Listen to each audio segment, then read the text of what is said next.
am the average Joe. I was raised by a single mother. I've been a single mother. I bought houses for my kids so that my children, they'll have a place to live. Don't be distracted from something you should be devoted to. And building your generational wealth, building your future should be your focus. Glennda Baker, everybody's favorite real estate expert, host of Glenda's Guru podcast. The Michael Jordan of real estate. Industry sensation, Glennda Baker. I've been distracted by the shiny penny.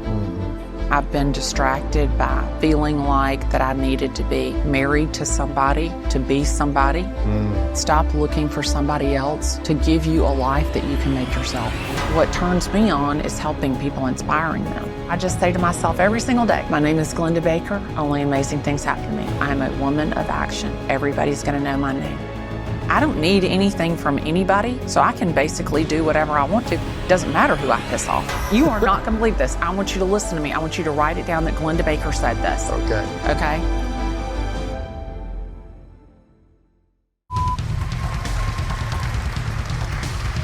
It's been so amazing. Last year was just a transformative, life-changing event. Team greatness is great.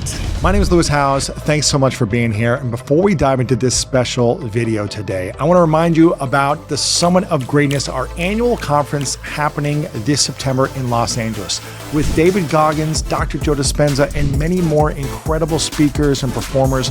There will be so many live attendees there that you can meet with, you can network with, and you can help transform your life. Make sure to click the link in the description to get your tickets, and I can't wait to see you at the Summit of Greatness here in Los Angeles.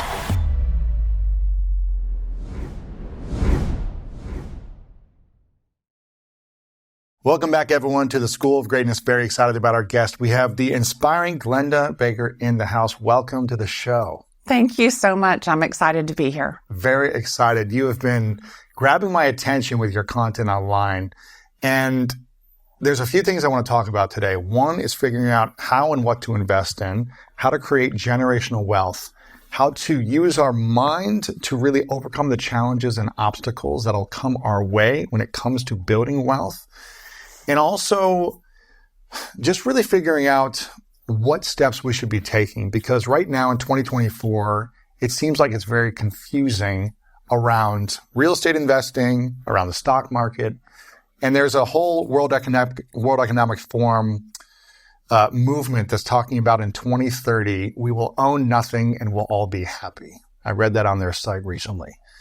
And I think it's because it's going to be so expensive to own properties and to build wealth, especially the younger generation. So I'm curious, before we get into your backstory, which I'm fascinated by, what would you say is something that people should be thinking about today, 2024, going into 2025, on how to frame on the right steps to, do I invest in real estate? Do I buy properties? Do I just rent for the next 7 years and try to save cash? Like, what would you be doing and teaching people in their 20s and 30s about how to invest in real estate today? I would buy as soon as possible. Really? With as little money as you can. The least amount of money that you can put down, go ahead and buy. I just want you to buy 2 bedrooms and 2 bathrooms. That's the only thing I say, because I want you to be able to rent that out when you want to, whether it's when you're living in it or if you turn it into an investment property. But listen to me now, because if Wall Street is buying all of the houses, and that's the same person who's going to tell you, oh, you don't want to buy anything, you're going to all be renters by 2030. That, to me, that's like they're leading you to the slaughter. I really, truly believe that. In Atlanta, over 60% of the homes that are 0 to 500,000. So keep this in mind. The houses that the teacher buys, the houses that the police officer buys, the houses that the veteran buys, those houses are being gobbled up by Wall Street. Really? Yes. Over 60% of 0 to 500,000 in Atlanta, Georgia is purchased by an institutionalized buyer. Wow. So is that similar to around the whole country, or is it just the Atlanta? Sun Belt is where it is really, really, really popular. But anywhere that there is a working class, we're in LA. you're not buying 0 to 500,000 in LA unless it's some hut on the side of the 405. Right. But in Atlanta, Georgia, you can buy 3 bedrooms, 2.5 bathrooms all day, every day for $300,000, $400,000, $500,000. And what they're doing is they're buying so much that, number one, you can't afford to buy it because they're paying cash. So they outdo you on terms. They pay more than the value is worth. And so Bobby and Susie and the average Joe, the everyday buyer, is really getting outbid and out-termed for these houses. And then they're turning around and telling you, oh, you're going to enjoy renting. Well, but wait a minute. Who determines market rent? The landlord. And if they own everything, then they're keeping you as the hamster on the wheel inevitably.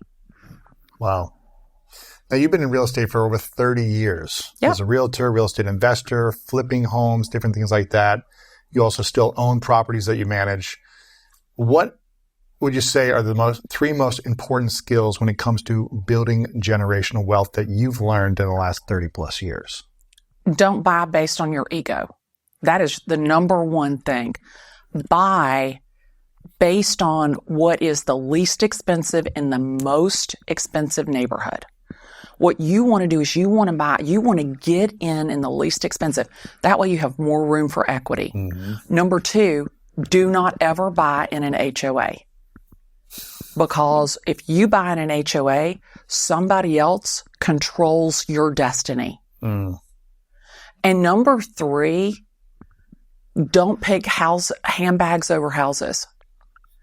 I see so many people trying to keep up with the Joneses, buying a $3,000, $4,000, $5,000 pocketbook, and they're living in an apartment. They've got a $2,000 lease on some fancy-ass car, and they're driving it to an apartment. Like, do you understand? On a $300,000 purchase, you could get in for as little as $9,000. Wow. So you take your car payment, take 3 months of your car payment, you're in a house. Take 3 pocketbooks, you're in a house. Wow. Like, that's what I want people to understand is like, that $7 cup of coffee, every time that you go to spend money, every single time that you go to spend money, I want you to stop and take that money and transfer it into an account that is at another bank. And at the end of the year, I want you to look and see how much money you have.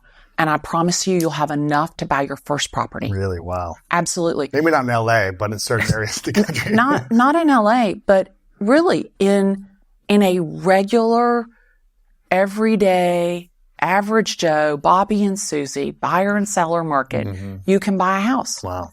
And what you don't realize is, I think about like the first investment property I bought was $72,000. I put $50,000 in it. Okay. So let's say I'm in it at 125, right? And I sold it for 195. I made $70,000. That house today is now worth $400,000. I could have rented it for all these years. I could have made all of that money, and I would be your homegrown mom and pop renter. That's how you build generational wealth. And that's what I want to see people do. Yeah. I love this quote of yours. You said, the things you're buying today are keeping you from the future you want, which kind of goes with your absolutely houses over handbags, right? Yeah. And why do you think so many people psychologically want the shiny thing now versus the generational wealth later? You can't see, touch, feel the future.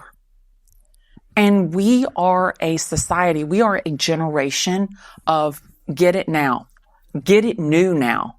Don't buy it used. You can lease it. You can even lease the pocketbook.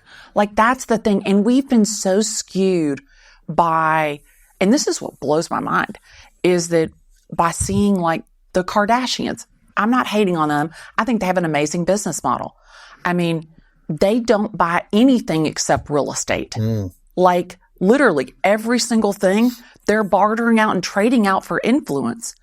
Like, all of their money is in real estate. They see it. And that's what I want people to understand is, don't go buy that, fancy car, that fancy pocketbook. I want you to get a house. And what would you say? You kind of talked about kind of the hard skills in terms of building generational wealth. But what would you say are the soft skills for you that you've learned over the last 30 years in building generational wealth? Patience is the essence of true virtue. Be patient and don't get caught up in your ego. Don't think about, oh, I've got to have the most beautiful house. It's got to be perfect. You want the ugliest, nastiest house. You want grandma's house that has the avocado appliances, that has the shag carpet, that has that wood trim from 1950. I'm telling you, grandma's not living there with bad windows. She's not living there with a bad roof. She's not living there with bad electrical. She's not living there with bad plumbing. But grandma's got every single thing from the 1950s in that house. Buy grandma's house because it has integrity, 4-sided brick ranch, 1,500 square feet. Anywhere that you can buy it, buy it. Buy it all day and every day. Because that, you can easily rent it. It's not going to fall down.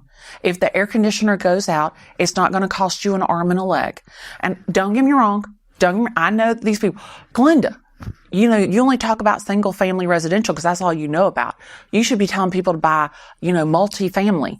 Well, the thing about it is that the everyday buyer, the average Joe, if the roof goes out on that fourplex, that is a truckload of money. Right. And I don't know if you are aware, but insurance, if the roof is over 15 years old, there's an exclusion on your homeowner's insurance now. Because insurance is a for-profit business. So that hailstorm that came through Atlanta, they're not covering the roof. Joe is covering that roof. Wow. And what you don't understand is that Joe also has a primary residence where his family lives. Right. So he doesn't have the money to stroke the check for $15,000 for a roof. He doesn't have the money to stroke the check for $8,000 for new HVAC. On grandma's house, 3 bedrooms, 2 baths, 1,500 square feet, something goes wrong with that, you can fix that. Right. So that's number one, be patient. What would you say the next two? I would say, remember, don't be persuaded by shiny objects. Don't think that the condo is better because the condo has an HOA that's going to kill you. But more than anything, I want people to think about what is this going to do for your future. I made a statement. I was on a podcast about if you don't buy a house for your child, your 4-year-old child today, when your child is 18 years old, your child won't be able to buy a house. Right. And I got so much flack on that video. Really? Don't invest in a 529. Buy your kid a house. Make it an investment property. When they turn 18, they can do what they want to. If they want to go to college, they can sell it. They want to take the income, go to college. They don't want to go to college. Maybe they want a house. Maybe they want to live there and be an artist, whatever. And Rachel Cruz, Dave Ramsey's daughter, says, oh, that's just for views. She doesn't know what she's talking about. I am the average Joe. I was raised by a single mother. I've been a single mother. I bought houses for my kids so that my children, that they'll have a place to live. The house that I'm under contract with now is for my little son who's 23 years old because I want to make sure he has a place to live. Yeah. So I think that a lot of times what people get distracted by, don't be distracted from something you should be devoted to. And building your generational wealth, building your future should be your focus. Yeah. There's really been, I guess, 3 different things historically that have allowed people to amass sums of wealth. Real estate is one. I guess investing in companies or the stock market is another. Yeah. And then starting a business would be a third. Correct. But I think it's 80% of businesses fail within the first 5 years, and the other 20% barely are holding on or are struggling. It's really rare to succeed in business, and it takes a lot of kind of luck and timing and all these different things. But a lot of people, you hear horror stories in the stock market as well as in real estate for people. They went out and bought their first home and they lost all their money, or it took so much time and energy, it just exhausted them that they gave up. They got excited in the stock market, but they got in at the wrong time. 2-year downswing, they got scared, they lost most of their money. business. Maybe they try to start a business. It failed. And they just feel like, God, every angle I go to try to earn money, I struggle. I spend so much time and I get defeated. What wisdom can you share to someone today on whichever route they want to take on how to emotionally and mentally overcome the obstacles that may come their way? Don't ever put yourself in a position to have to sell. If you never put yourself in a position to have to sell, you're never losing money on real estate. I haven't sold a house in the last 30 years that hasn't sold for more if the person was able to wait and sell it when they wanted to. When you put yourself in a position, you over leverage.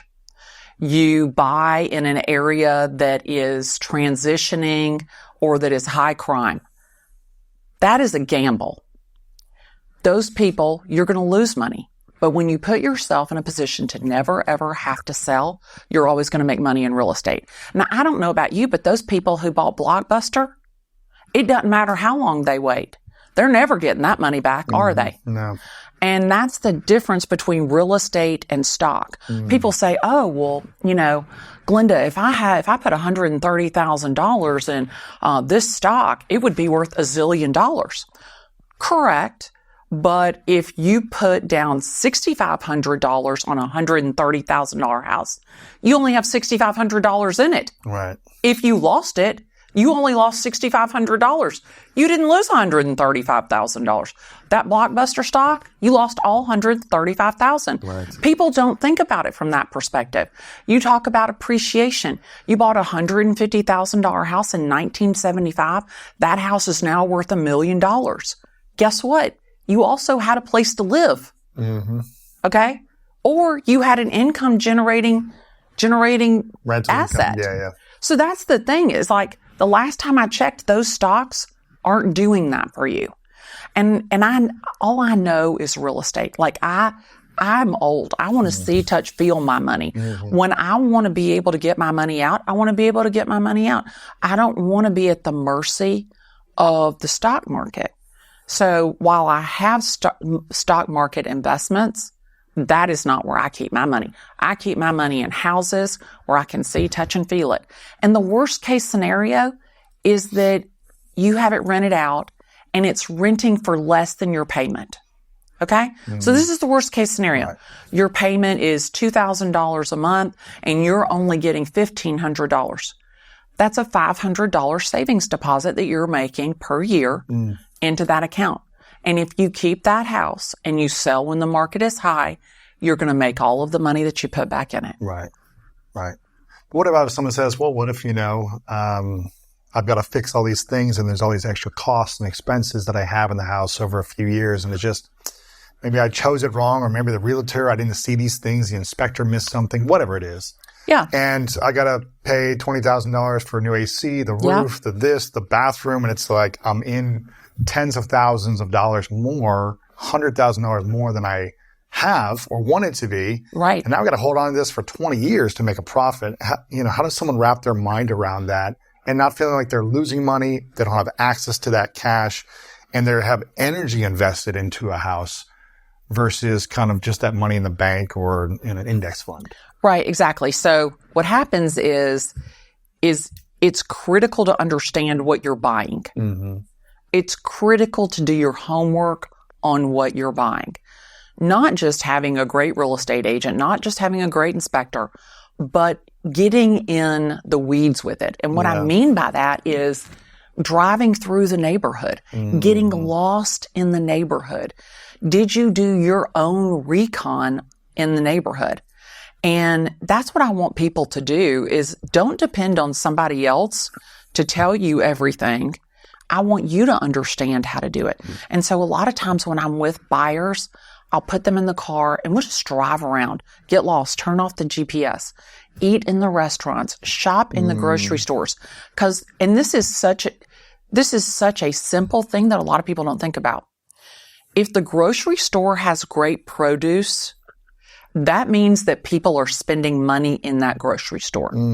That means that people are concerned about what they're eating. They're probably going to take care of their house. Interesting.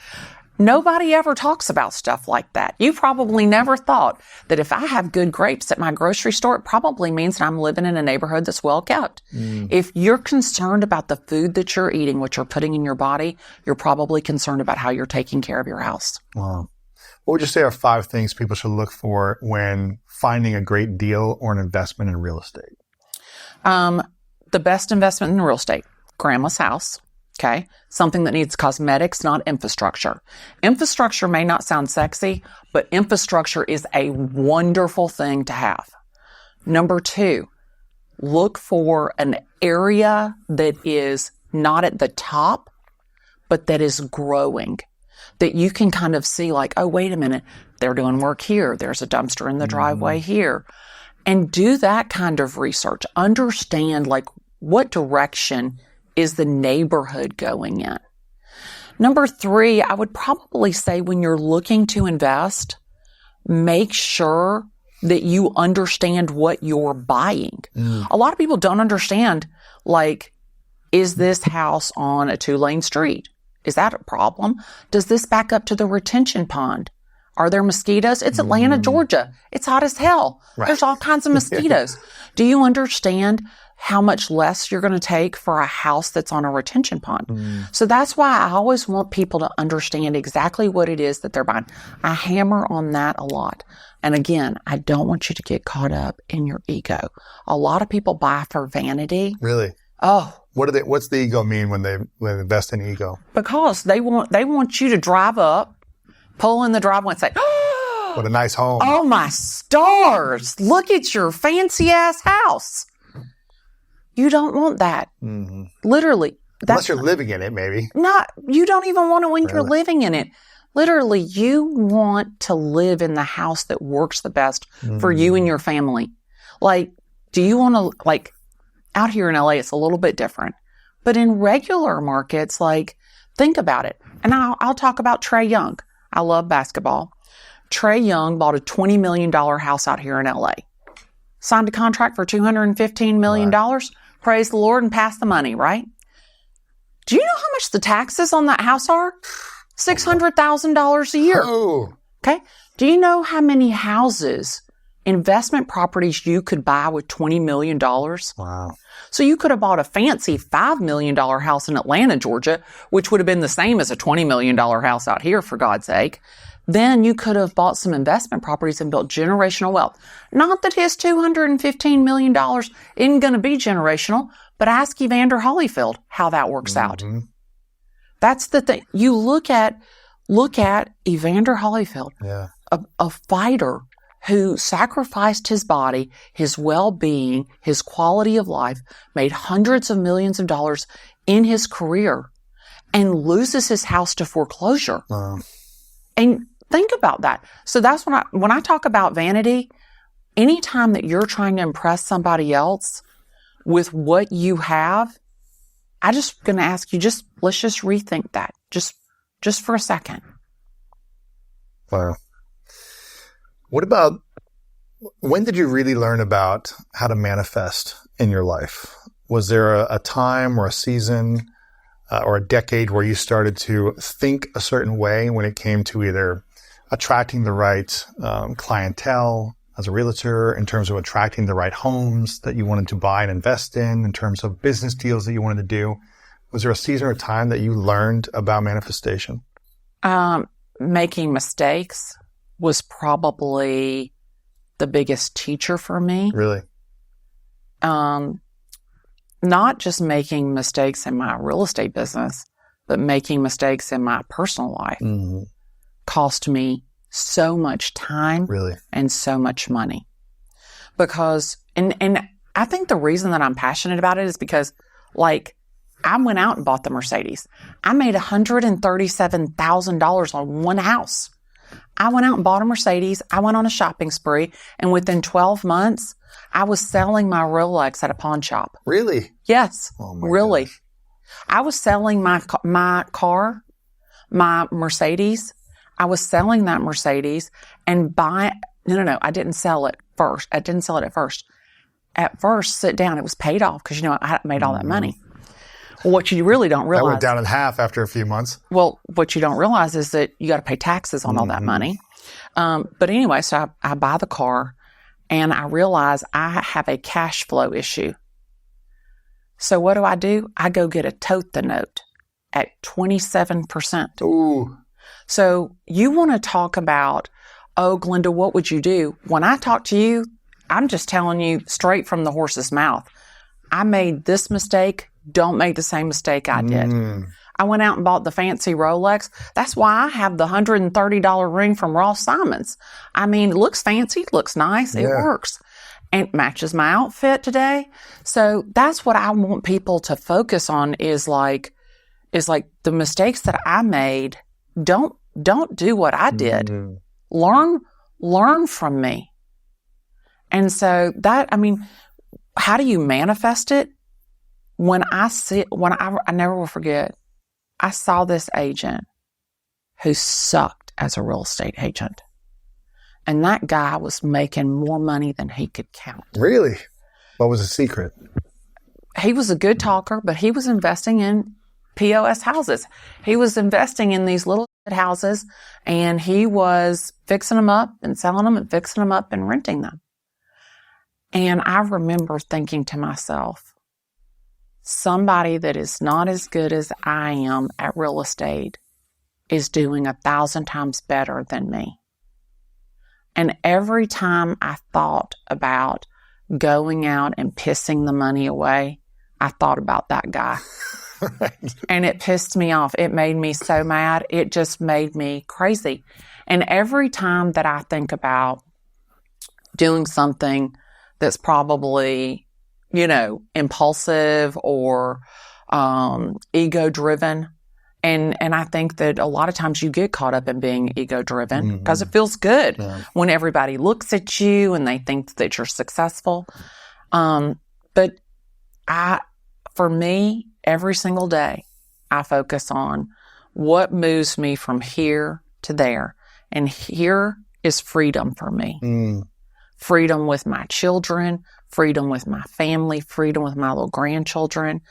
My one and only goal is to be able to do whatever I want to do, whenever I want to do it, and not have to worry about going up another set of steps, not worrying about what next house I have to sell. And what turns me on is helping people, inspiring them. And so I just say to myself every single day, my name is Glennda Baker. Only amazing things happen to me. My name is Glennda Baker. I'm a woman of action. And my name is Glennda Baker. And everybody's going to know my name. And all I want to do is just help people build generational wealth through real estate. Wow, that's beautiful. And inspire them through my mistakes. Sure. Because we don't all need to make the same mistake. Let me have been the guinea pig. What would you say are the 3 most painful mistakes in business that you've made over the last 30 plus years that really taught you an important lesson? Maybe you had to learn it over and over again. I didn't pay my taxes. That was probably the most eye-opening thing, because I grew up with a single mother. Like, I didn't have anybody explain, like, I didn't even know that when you only got paid when you sold a house. I'm in real estate school, and the teacher says, now when you sell a house, you make this much money. And I'm like, you don't get paid on Friday? Like, you have to sell to make money. I didn't know that. And I even tried to get a job as an assistant. Nobody would even hire me because, I'm barely out of high school, didn't go to college. And so, I didn't understand about paying taxes. I made $137,000 on that one house, for God's sakes. Like, how much could the taxes be, right? A lot. Had no clue. So the biggest financial mistakes in business I have made have been, I didn't pay my taxes. I made purchases based on ego. And I let people that didn't matter influence me to make purchases that I shouldn't have. Really? Yeah. Because people you knew or people you didn't know? I think it was a little bit of both. People that I knew, and I thought, oh well, they're doing well, and they're putting all of their money in this, maybe I should do that. Or, I believed all of the bullshit. I believed all of the hype. And I think that, that was a huge mistake. Just believing all of the hype that wasn't really the truth. Yeah. Not being able to discern well enough. Yeah. But being distracted. Probably one of the biggest money sucks of my life has been being distracted. What type of distractions over the last 30 years did you find? All kinds of distractions. But mostly for me, I've been distracted by the shiny penny. Mm-hmm. I've been distracted by feeling like that I needed to be married to somebody, to be somebody. For many, I mean, I can remember it so vividly in my head that I wasn't going to be worth anything unless I was married to somebody. Really? Some big person. Like Ted Turner. I'm thinking I should be married to some big shot person. I wouldn't be worth anything without that. Wow. Where did that come from? I don't know. I think about in my head, I was the only child in my school whose parents were divorced. Really? And I remember seeing Mr. and Mrs. Myers and Mr. and Mrs. Bourgeois. And I remember seeing them and thinking, they had the 2 kids, the 3 kids, the dog, the house with the swimming pool. The mama stayed at home and the daddy took care of everything. And I remember thinking to myself that I was so cheated. You didn't have that. That I didn't have that life. And here was my mother. First off, she was old because she was 44 when I was born. Wow. So my mom was the oldest mom. She was the only divorced mom, single mom. My dad wasn't really in my life. And so here I am. And then on top of that, I have to have this back surgery and I'm in a body cast for a year in 7th grade. Wow. And just everything, and I've got this big accent, which I don't think I have, but lots of people think I do. But there was just so many things. And I kept thinking that I was the odd man out. I was different than everybody else. And rather than appreciating that difference, I worked so hard to be like everybody else. People pleasing, trying to fit in, doing whatever others do. Oh yeah, trying to fit in. I mean, here was the last kid picked on the playground, and I wanted to fit in so bad. Yeah. And I couldn't ever figure out how to get those pieces of the puzzle together. Back when I was in school, I graduated from high school in 1984, you didn't call it bullying. Today, you would say, oh, she was bullied as a child. Right. But you didn't call it that then. What did you call it then? You didn't call it anything. Toughen up. Normal life? Yeah, suck it up, buttercup. And I think that for me, a lot of the distractions were just trying to be like everybody else, get somebody's attention, and prove that I was worthy. I know that feeling. And you felt like you only had worth based on who you were with, it sounded like. Yeah. Or who you were friends with, or who you were dating, or who you were married to. Who I was associated with, who I was attached to was what defined my worth. Wow. And I think that was huge. Once I realized that my value was determined by me, was a turning point in my life. When did you learn that? 2017. Really? Yeah, not that long ago. What made you think that? And what made you realize and actually start to believe that? I struggled with drinking. And I stopped drinking at the end of 2015. Mm-hmm. And I think that really started giving me a lot of clarity. I think that alcohol had been had disguised a lot of issues that I had. Yeah. But I think that when I stopped drinking and I was focused on being my best self, that helped. Mm. And then I went to a Tony Robbins event, and he talked about just being present in these moments, just being present and building these moments. And I went with my son. My son was really struggling at that time. How old was he then? He was 16 years old. Wow. And he was really kind of going through a difficult season of his own life. And I took him to the UPW for him. Yeah, right. You got more out of it than he did, probably. And we're there 4 days. And at the end, and my son's tall, and he puts his arms around me, and my ear is right at his heart. And I can hear his heartbeat. And he leans down and he says, I'm never going to forget these 4 days with you. Wow. And I remembered in that very second, in that moment, like, here was this child watching me. Like, he deserves it. He deserves your value. He deserves you to be worthy. Wow. And so I left that moment and I said, my life's goal is to string together moments of a lifetime, just like that one, that I could just feel. And everything I do, every single thing I do is built around how I can build a moment in time for like my life, my children, and the things that, the people that I love. That's beautiful, Glennda. You know, when I was 16, my mom took me to a Tony Robbins event as well. No joke. When you said that, I got chills because my dad actually bought tickets for us. They were going through a divorce at that time, but he sent my mom and me. It was in St. Louis, 16 years old. I'll never forget it.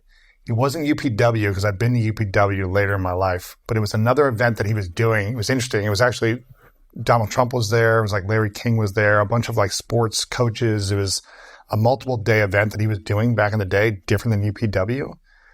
But I'll never forget the moment he actually walked off stage and he came and like stood right next to me at one point. And I was like really far back in the arena, but he walked down and he stopped right next to me. And I was just like, whoa, it's like big energy, you know? And I don't remember exactly what he said, but I remember the way he made me feel. And that memory, that emotion of being there with my mom and just I think about it so frequently. And I've met Tony many times. I've had him on the show many times. And I always tell him the story because I think he just doesn't remember. So I just always tell him.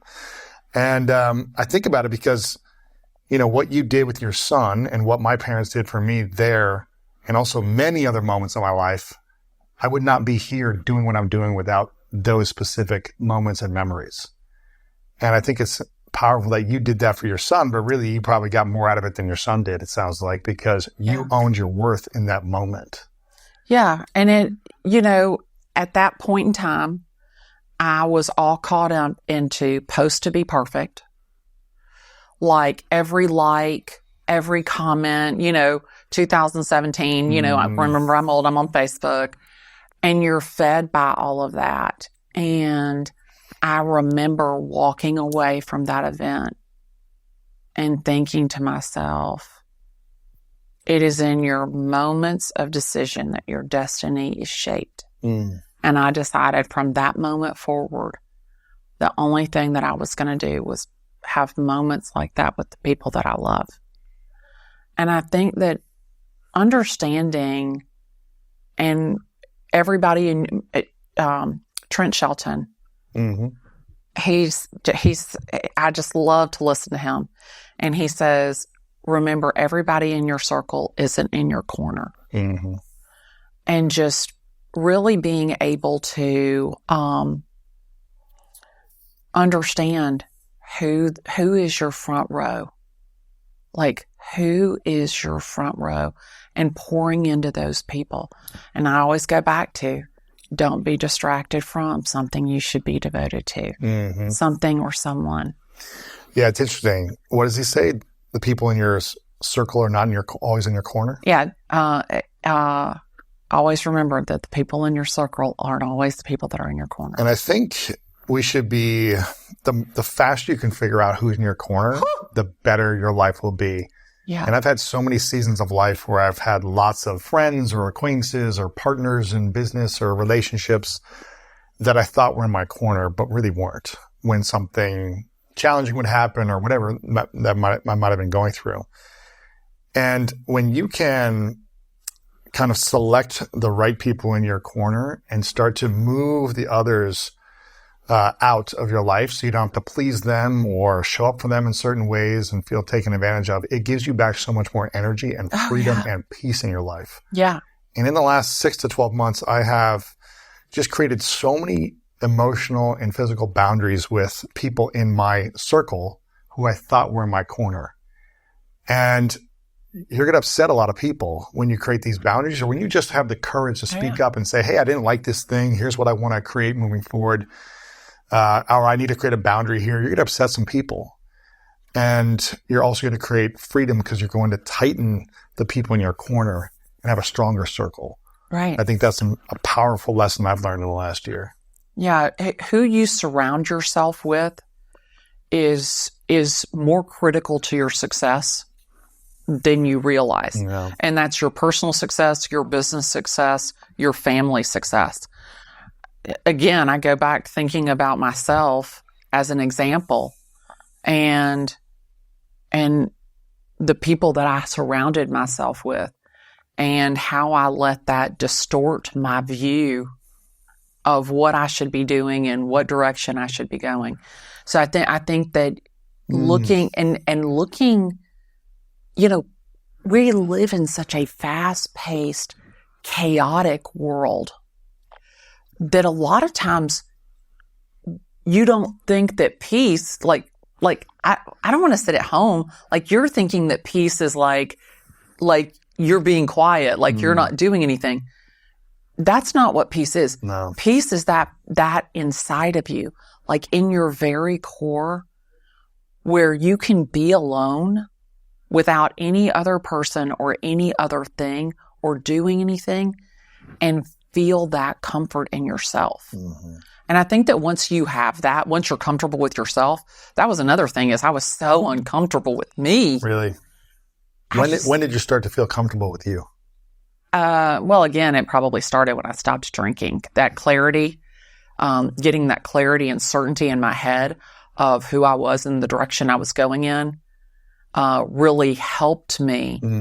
But when I started making these videos, I took so much heat because people were like, you know, you say bad words and you talk about the mistakes that you made and you sold the wrong house. Like nobody wants to see your mistakes. And I think that when I stopped trying to be perfect and I stopped trying to be what everybody else wanted and expected, and I just started being me and was like, what's the worst case scenario here? Like, nobody wants to be my friend? Okay. Okay, nobody else is paying these bills. Right. Like it's just me. Mm-hmm.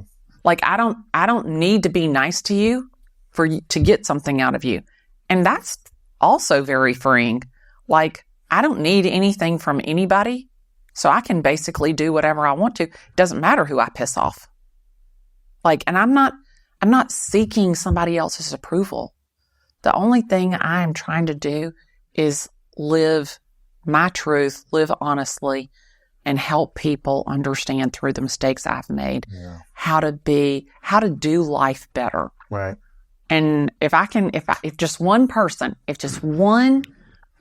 says, if that 57-year-old real estate agent from Atlanta, Georgia can do that, then I can do it. Wow.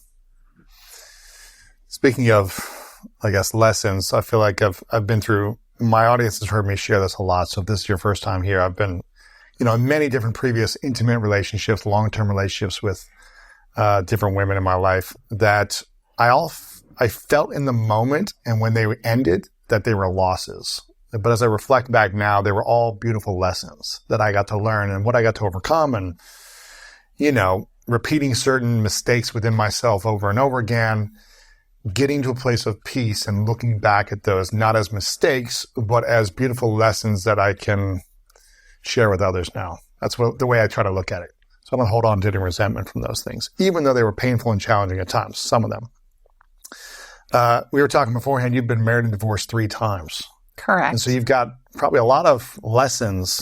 I try not to call it losses or mistakes, any type of relationships, although some can be very traumatic, very damaging, painful, emotionally, psychologically, sexually abusing in different relationships. All these bad things can happen. But I think if we can find the wisdom and the lessons in them, we don't beat ourselves up as much for saying, why was I in that? Why did I choose poorly? Why did I see the red flags? Why me? Why was I such an idiot in choosing this person? Because I did that for a long time. Why didn't I get out sooner? Why did I allow them to treat me poorly? Why did I have such low self-esteem? All these things we could talk about. But what would you say are the 3 biggest lessons you learned about yourself and how to better yourself going through marriage and divorce 3 different times? Stop looking for somebody else to please you. Mm-hmm. Stop looking for somebody else to complete you. And stop looking for somebody else to give you a life that you can make yourself. Wow. And I will tell you, don't look back with regret. Look forward with reflection. Mm-hmm. Because you're in business. You've learned much more, I would guess, from your failures or your losses or your mistakes than you ever learned from getting it right every time. Mm-hmm. Because when you get it right, when it's easy, the red carpet just rolls out and you are looking phenomenal and everything comes together easy peasy lemon squeezy. Right. That's not where you learn. Mm-hmm. That's not where you dig in. That's not where you understand what you're made of. It is in your moments of despair. It is in the worst moments of your life that you learn more about yourself and you learn how to help yourself. And for me, while my marriages failed for different reasons every time, I learned so much about myself every time. And a lot of people think, oh my God, she's been married 3 times. She's, a loser. And I was in a marriage the 3rd time. And he said, what are you going to do? Divorce me and be a 3-time loser? Who's going to want you? You'll be a 3-time loser. Oh, man. And I thought to myself, I bought that. I bought that. Hook, line, and sinker. And I kept saying to myself, and I remember my daughter's 32. And I remember sitting down with my daughter and she said, you're not happy. And I said, no, I'm not. She goes, but it's deeper than that. She goes, you're not yourself. Your light is gone. Your sparkle is gone. And I said to her, I will never forget this as long as I live. I said, Victoria, I'm 52 years old. I have less life to live than I have lived. Who is going to want me at this point? Wow. Why not just ride out the rest of the years? I'm not in an abusive situation. No, I'm not the happiest person in the world. But, I have a good life. I have a normal life. Everything's going to be fine. And I never will forget. She looked at me and she goes, that is a sad way to live. Wow. And I just remember thinking to myself, this is my little daughter. And she sees me that I'm going to give up. She sees I'm going to give up in that moment. And she told me, she goes, your life is not half over. The best years of your life are in front of you. You're doing so great and you're not drinking and you're pulling everything together. You're stronger now than you've ever been. That's true. And it was those words when she said that to me and me thinking to myself, I'm giving up on me. How can I expect anybody else to believe in me? And so I look back on every single one of those losses. And I look at where I am today and I think to myself, if you had told me on November 20th of 2020 that I would be sitting here with you today, I would have thought you had lost your mind. I would have thought, I mean, I talk about my life from my heart, unapologetically. Mm-hmm. You asked me, you said, is there anything off limits? No, because I don't know what piece of my life or what part of my story might help somebody else. And so I want to be as transparent as I can, because I know that there's somebody out there whose mate is saying mean things to them, or who's not doing good in their business, or whose children are waiting for them to stand up and be Wonder Woman. And I want to be the inspiration to that for them. Wow, that's beautiful. Wow. I'm curious what you've learned about money and marriage. Huh. Well, and I've learned that I'm about 50% less rich than I was. But no, go ahead. I'm sorry. Go ahead. I guess what, women today are making way more money than they were making 20, 30, 50, 100 years ago, obviously, right? And absolutely. We've had a lot of different, financially free women on the show who say, 20 years ago, maybe I wouldn't have had a prenuptial agreement, but actually today I'm like, I would have one, stuff like that. Now that I'm making more than my male partner or some individuals. What's your thought on money and marriage in general?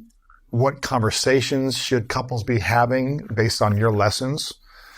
And what do you wish you would have done differently around either the questions to ask, the infrastructure of how money is used and shared with each marriage that you've been in? Yeah. So I never realized that my Mother's Day gift that I received during my marriage was marital property. So I got these 4 Adirondack chairs for Mother's Day. We lived on this golf course, got the 4 Adirondack chairs, watching the golfers go by. They were a Mother's Day gift. They were received during the marriage. They are now marital property. Those $249 Adirondack chairs probably cost me $10,000 to argue over them. Really? Yes. Because they weren't yours, even if They it was weren't a mine. gift. They were marital property. Interesting. Yeah. So What about a ring then, like a diamond ring or something? Is that the diamond ring that was given during the marriage is marital property. The value of it is part of the marital estate. What about the engagement ring before the marriage? He wanted it back, but he didn't get that.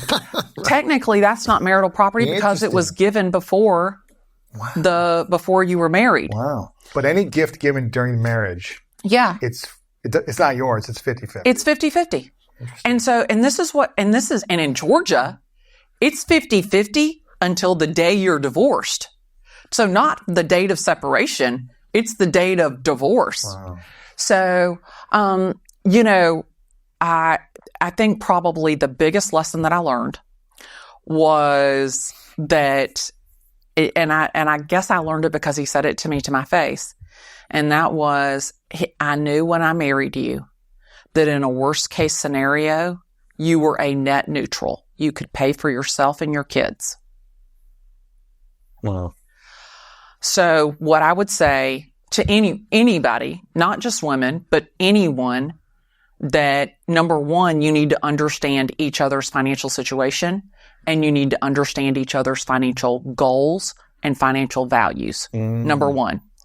Number situation, two, goals, and values. Exactly. And Glennda Baker and Associates was a company that I had before I got married, but all of the value that Glennda Baker and Associates gained during the marriage was marital property. Wow. I'm like, what are you talking about? Like, I had this company before I married you. Like, why would you be entitled to any of it? Like, you never put a chair at a concert. You never, did anything with this company. Like, why would you be entitled to any of it? So understand that your business, unless you protect it, becomes part of that marital estate. Do I think that you should have a prenup? Absolutely, 100%. Just so everybody understands what the expectation is. Not because you're going to get divorced, but because I want you to understand what the expectation is. And I work with people to buy and sell real estate during divorce. Oh, Glennda, it's amicable. We're friends. It's going to be fine. No problem. Whatever I need him to sign, he's going to sign. It's okay. Well, the reason you're getting divorced is because you can't get along. Wow. Period. And when the next Mrs. whatever comes along, when he starts seeing her, any money that you're getting, any house that you're living in, automatically is going to be a problem. And she's going to say, give me that money. Yeah. Why are you paying this tax? Yeah. Why is she living in the $2 million house? Oh, man. Because we're only living in this one. So, and I mean, that's the thing is like, it is money and relationships, money and marriage, money and friendships. If somebody wants to borrow money from you, just give them the money. If you can't just give it to them. I've learned that the hard way many times. Or just don't give it to them and say, hey, I don't give money away to friends. Yeah, exactly. I'll help you in some other way. But yeah. I'm here to, you have to be prepared that any money that you make or any money that you loan, you might as well write it off. Yeah. I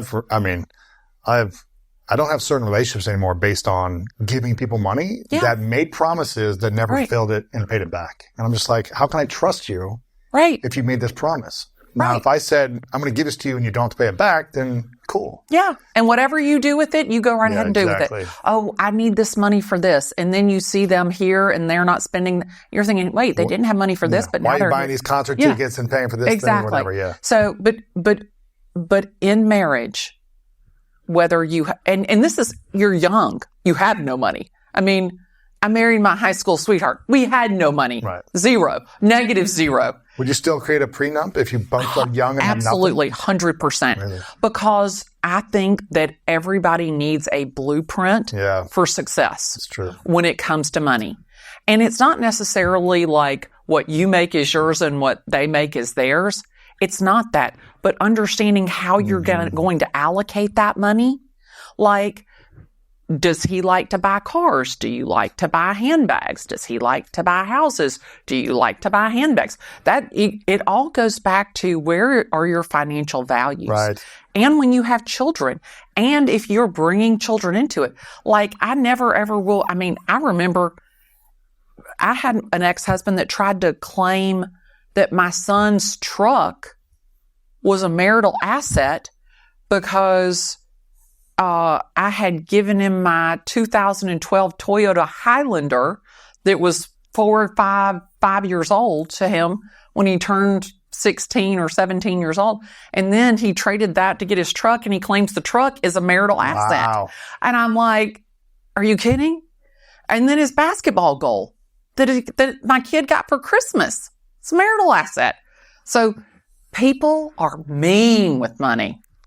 They're mean with money. Money makes people crazy. Especially through a breakup. Yeah, and the more you have, the crazier they are. Really? Oh God, yeah. When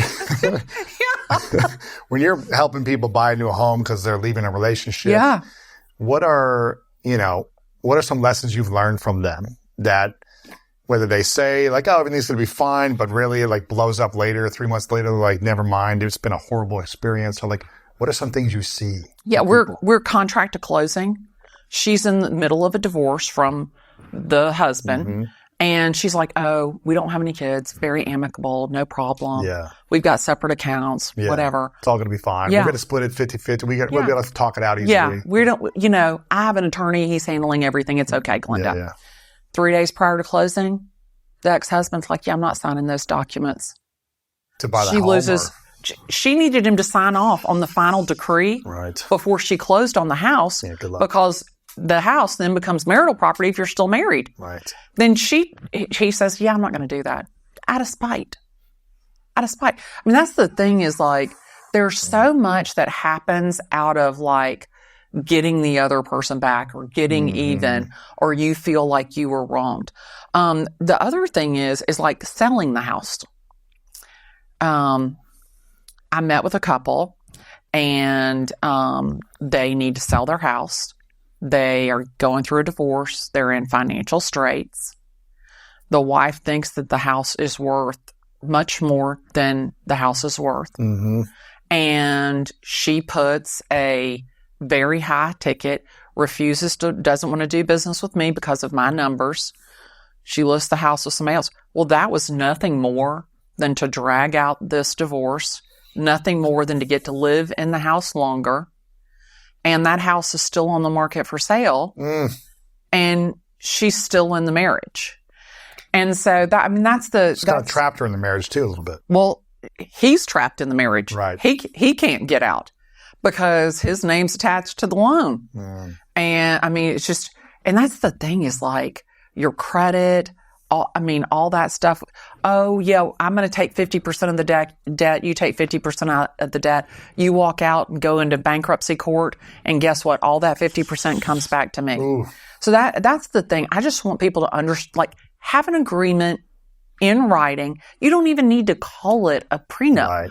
Call it a financial blueprint for your marriage. That's true. And really, that if you just put together a financial blueprint for your marriage, I'm going to pay for all the travel. I'm going to pay for all of the housing expenses. You want to understand that we all agreed to this, because that was the other thing was.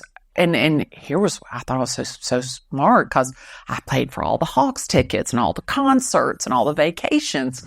Well, those were consumables. No asset in that. No asset in that. He paid for all the housing expenses. So then we go through divorce. He's like, she's never even made a house payment. Yeah. And I'm like. Technically I haven't, but in other ways, yeah. You would have. Yeah. Had you known. Yeah. And understand, is that person paying their taxes? Wow. Just there are a lot, like there's a tax lien on the house. Nobody knew there was a tax lien. Husband hadn't been paying the taxes. Wow. That kind of stuff. Yeah. I've seen it all. What do you, so many people talk about predictions of the housing market. Where are we at currently in the housing market?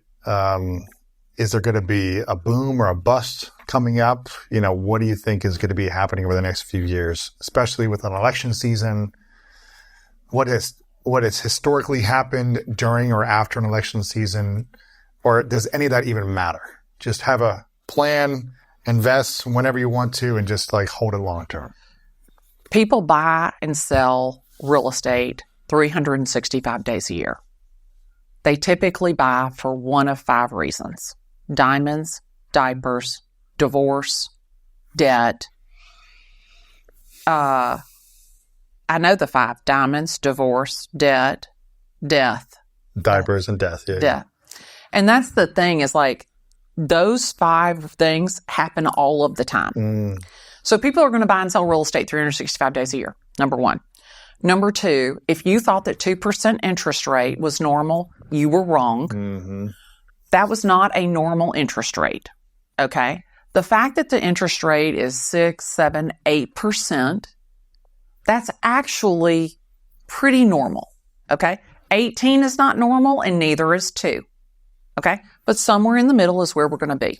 It's where it's going to shake out. As long as you never put yourself in a position to have to sell, you're never, ever going to lose money. The presidential election. And I wonder if I should say this, but I would say it no matter what. In my lifetime, I've never, ever been in a political season where there wasn't a front runner. There wasn't a favorite. I've also never, ever been in a political season where either of them could either be in jail or dead. Right. And I don't say that in jest, just the odds. Okay. But it is normal for it to get quiet during an election season. The housing market. Yes. Yeah. Because people get distracted. Yes. The closer we get to the election, the quieter it will be. So should you be trying to invest and buy before then? Sit down. I'm getting to that. You are not going to believe this. I want you to listen to me. I want you to write it down that Glennda Baker said this. Okay. Okay. October 31st to New Year's Day, I want you to store all of your money away so you can buy from Halloween to New Year's Day. From Halloween to New Year's Day, anybody who has their house on the market, you're going to be able to negotiate the pants off that person. Really? Seriously, are you putting your house on the market between Halloween and New Year's Day in a presidential election cycle? I wouldn't. No, because you don't have to sell your house. So they really need to sell. They really need to sell. Mm-hmm. Ding, ding, ding, ding, ding.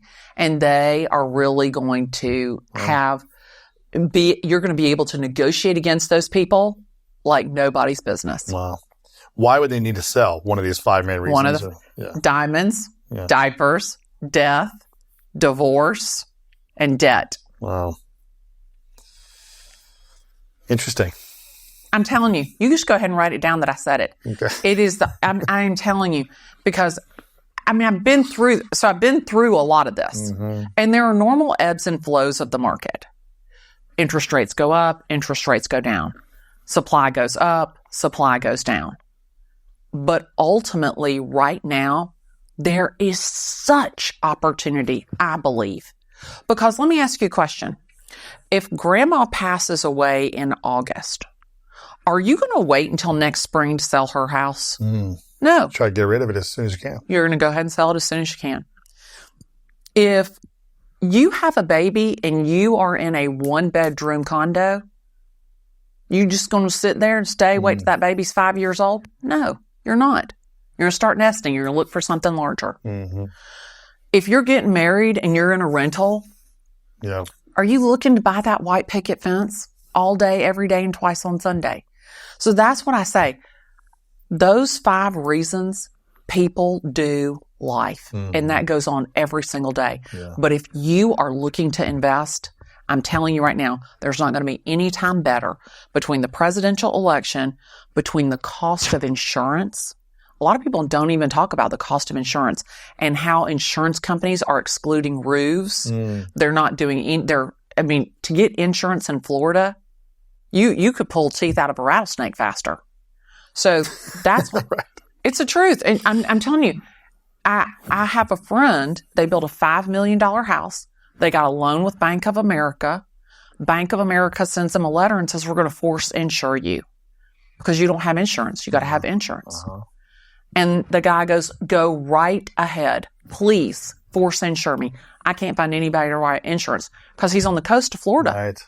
Hurricanes, this, that, absolutely. Whatever. Insurance are a for-profit business. Now roofs in Atlanta, that's the thing. If it's over 15 years old, they won't do Insurance doesn't cover it. So you got to put a new roof up to insure. Yeah, that's right. So that's the thing. And I think that's kind of like this silent undercurrent is cost of insurance because that's your total cost to own. Yeah. Yeah. Wow. I'm curious if you could give advice based on everything you've learned in the last 30 years. Yeah.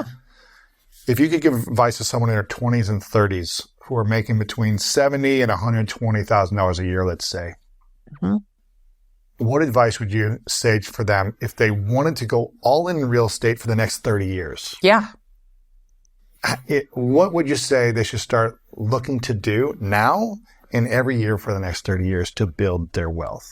So knowing where the market might go, knowing where the housing costs are going through the roof, all these different things. But think about it. You're 22 years old. Okay? You can buy 123 Banana Street, 2 bedrooms, 2 baths. You can get a roommate. That roommate is going to cover a significant portion of your mortgage. Okay? If you stay in it 2 years, you got a $250,000 taxable tax deduction. You're not going to be taxed on that gain, anything that it gains up to $250,000. So think about it. 2 years you stay there, you're single, you got your roommate, okay? You sell that and look at all the equity that you have. You flip that into 2 houses. Don't go thinking that you're rich now and go buy a fancy house. Take that profit and buy 2 houses. And that's what I want you to think. And then your primary, you could sell it every 2 years. At 22, you could do 24, 26, 28, and 30. So by the time that you're 30 years old, you could have capitalized on that tax exemption 4 times. And you're not even married. You didn't have to share the money with anybody. And if you got a roommate, they paid for half of it. So like, praise the Lord and pass the money. So there's so much opportunity right there. That's what I want you to do. So buy the first one, stay there 2 years, sell it, and buy 2 more. And then sell the one that you lived in and buy 2 more. So now you've got 3. And so every time, just buy 2. I just want you to buy 2 every time you sell that one primary. And if you did that for 10 years. And you're only putting 10% down on these, or? As little as you can. 3%, 5%. If you're a veteran, my God, you could do 100% financing. Wow. So that's what I'm saying is just put a little bit down and then make those little rental properties. If you did that for 10 properties, you never have to work another day in your life. Wow. You literally could be 32 years old. You could retire if you lived modestly. Yeah, below your means. Yeah. Now, I mean, if you're driving a Maserati. Yeah, you're screwed. Yeah. Because it has a very high total cost to own. I mean, it's very expensive to fix that. Yeah. So that's what I'm saying. And that's what people don't think. The total cost to own is really key. And when you're young, you don't think about, oh, I've got to pay the gas, electric, water. If you're not going to mow the yard, then you got to hire somebody to mow the yard. I mean, that's the thing is like, and you don't think about like capital improvements. Did I put money for that? So you're thinking, oh, I can afford a $3,000 house payment. And guess what your house payment is? $5,000. $5,000. Or even if you were conservative, it was $2,995. But then you don't have any money to pay gas, electric, water. Plus, you're sitting at home. You can't even go out. You can't even meet your friends. So that's the thing that I want people to really think about is if you don't buy based on vanity, if you buy the least expensive thing, you buy 2 bedrooms, 2 bathrooms. The 2 bedroom, 2 bath is just my absolute favorite. I mean, if you could do 3 bedrooms, 2 baths, yes. But the most important thing to me is that you're not stretched, that you're not uncomfortable, because when you get uncomfortable in your payment, you won't buy more. Right. You'll get scared. And I don't want fear to steal your future. Yeah, that's interesting. What if someone they didn't want to follow that model, but they'd saved 50 to 100 grand in the bank over, most of their 20s, right? Okay. And they're like, okay, I just rented for a bit and I've just been stacking cash. Okay. But now I'm ready to get into real estate. I've been researching more. I've been reading books. I've been going to seminars. I've been watching conversations like this. And I've got 50 to 100 grand. What should I do? And I don't want to live in it with a roommate. I just want to rent for now. But what would I do? Just buy 5 of them. 5 of them. Well, you got $100,000. Right. Think about it. If you put $20,000 down, I mean, come on now. Yeah. You could do that all day, every day, and twice on Sunday too. But what about the management of it? What about the management of like managing tenants and like the breakdowns and people calling you? And I'm so glad you asked that question. Because it's the energy cost of investing. It's not just, okay, I put it in and now I don't have to think about it. You've got to manage the taxes, the people coming to mow the lawns, the tenants that are screaming at you, whatever it is. It's like, there's a lot of time now in 5 homes that you're managing. Okay. And all the bookkeeping and all the legal fees and all whatever it is, the closing costs and realtor. It's like, this is chaos. If you have a property management company, they're probably going to charge you somewhere between 6 and 10%. So you don't make any margin then at the end of the day, right? So a portion of your profit is going to go to that. Okay. But being handy will serve you well, number 1. But number 2, the key to success with rentals is the tenant, the quality of the tenant. How do you find the right tenant? Okay. So a lot of it depends on where you buy. That's why it's critical to go to the grocery store and check the fruit. Because somebody who's taking care of their body is probably taking care of your rental house. Okay. So you want up and coming neighborhoods. If you buy, so there's this one guy who took shots at me on TikTok because he does Section 8. Well, Section 8, that's that's a struggle. That's a lot to manage. You got to have a company to manage that. For your average person, your everyday Bobby and Susie, I just want you to buy middle America, Sun Belt, grandma's house in an older traditional neighborhood. If you could buy close to Georgia Tech, you could make more money. Grace Bowman, I've known her since I was 2 years old. Our children, her children and me went to kindergarten together. And that woman, she bought little $14,000 houses next to Georgia Tech. Wow, smart. She's 92 years old now. And Lord, she's had people in those houses every single time. You can buy it close to a college. That's all day, every day, because their parents will co-sign on it and they'll pay the deposit. So to me, I love buying close to schools. I also love, if you're going to do short-term rentals, to buy close to hospitals. Yeah. Hospitals that have long-term treatment facilities. Because typically, if you're going to come and you're going to stay with somebody who's in a long-term treatment, you're not going to stay in a hotel. Yeah. You're going to do a short-term rental. So if you're close to a hospital, that's good. But what I don't want you to be afraid of is don't buy anything that doesn't have great infrastructure. Be very conscientious of what you buy. Be very conscientious of the tenant that you put in it, the tenant that you're going to attract. And then also take great care of them. Your tenants. Of your tenant and your house. So what I find where landlords struggle is when they have a POS property. If you don't take care of it, it doesn't inspire the tenant to take care of it. Right. Okay? And if you're always a pain in the ass when the tenant calls, do you think they're going to leave the water on when they leave? They don't care about you. They don't care. Yeah. So you got to build this kind of very cohesive relationship. Those cohesive relationships will treat you well in real estate. No matter whether you're a real estate agent, you're a landlord, you're a tenant, you're a buyer, or you're a seller. The cohesiveness of a relationship, the collaboration in a relationship, you will make money hand over fist like that. Oh, that's beautiful. This has been powerful, Glennda. I'm so glad that you have shared a lot of your wisdom and your lessons here. How can people find you online? Where can we follow and support you? Do you know what? Hashtag Google Glennda. You could just put in Glennda and it'll anywhere you feel comfortable, you can follow me. Okay. But it's Glennda Baker. And it's just, I've been teaching Google that Glennda is Glennda.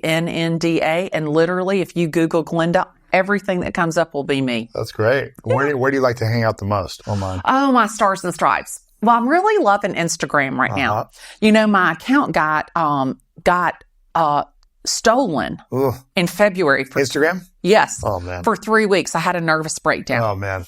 That's not fun. No, but I got it back. That's good. Intact. And I think I was like shadow banned or something. I couldn't grow. Nobody was watching anything. So that happened. But then all of a sudden I put out this video and I had so much hate on this video that it brought my engagement up 632%. And from that point forward, it has been just rocking and rolling. I love Instagram. I love TikTok. I know that people think that TikTok is going to go away. I don't think that that's true.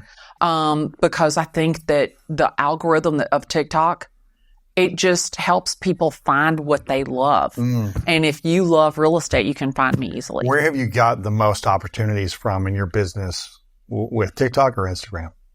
Like you've got deals or business flow or people booked you as your agent or whatever it might be. Oh, the great question. So the people who have never, ever heard of me are the people who contact me from TikTok. And the people who know of me, like I'm somewhere out there, like I've crossed their path. They're like, oh yeah, I know her. Those people are on Instagram. Okay. So probably I have no idea who you are. And I always talk about Joe, who was 53 days from TikTok to closing on his $700,000 condo in Midtown Atlanta. So it's not a product. He had no idea who you were. No. I saw a TikTok video. And I had no idea who he was. But he reached out to you. And he reached out to me and I said, I ask everybody what triggered your call to me today. And he's like, I follow you on TikTok. He called you direct. Yeah, called me. Picked up the phone and called me. You know, Clayton and Cole picked up the phone and called me. So that's the thing that's really kind of cool to me is that people I would never, ever have had the opportunity to meet. I've been exposed to them on TikTok. That's cool. But but you think, like, who's calling a real estate agent from social media? Yeah. And I think that that's one thing about social media is, like, I walked in here like, I feel like I know you. Mm-hmm. And I'm sure that many of the people that you meet or that interview you or come up to you, they're like, oh my gosh, I know you. And you have no idea who they are. Right. And that's the great thing about being yourself on social media, because everybody knows I love basketball. Like, everybody knows, like how I drink my coffee and that I put too much sugar in it and my makeup and the stuff that they know all that about me from my social media. Mm-hmm. And they know about Lucas. Like, it's so funny. They'll go to where Lucas works and they're like, aren't you Glenda's son? So it's so cool like that. That's cool. Yeah, but anywhere where people feel comfortable is where I want them to find me. So whether it's Facebook or Instagram or TikTok or YouTube or whatever, just Google Glennda and you can find me. That's great. Well, I want to acknowledge you, Glennda, for putting yourself out there so authentically. You know, I found one of your videos and I just started watching more and I was like, I really like the way you show up for yourself and for others. So I want to acknowledge you for your honesty, your realness, and your ability to teach and share all the lessons you've learned your entire life. It's really inspiring to watch. So I acknowledge you for that, Glennda. This is a question I ask everyone at the end. It's called 3 truths. So imagine you get to live as long as you want to live in this life and you get to accomplish everything you want to accomplish from this moment until your last day. But for whatever reason, on the last day, everything you've ever created, this interview, your content, whatever you make from this moving forward, we don't have access to anymore. The world doesn't have access to. It has to go somewhere else. Go with you when you pass or some other world. But your information and content is gone. Videos, audios, all that stuff. But in the last day, you get to leave behind 3 final truths. And this is all we would have to be remembered by your information and your content. What would those 3 truths be for you? I would probably say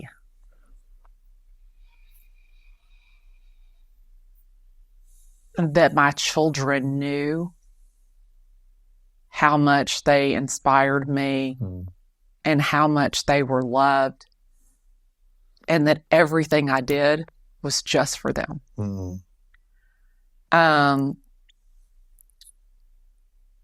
would say that I was an inspiration to help somebody go from what was a difficult situation into being able to live their life. And that I never looked back with regret, that I loved with my whole heart, and I only looked forward with reflection. Oh, that's beautiful. Final question, what's your definition of greatness? The ability to impact, inspire, and inform people and leave them with a lasting moment of your presence. Glennda, thank you so much. I appreciate you. Thank you. Amazing. You know the gifts he's given me? My wife and I, we have 3 kids at the time, and she comes home and she says she wants a Ford. I said, really? Yeah. Okay. You want a Ford? I thought you said you're done. When she was pregnant with Senna, we're having dinner at Fleming's in Preston Hollow, Highland Park.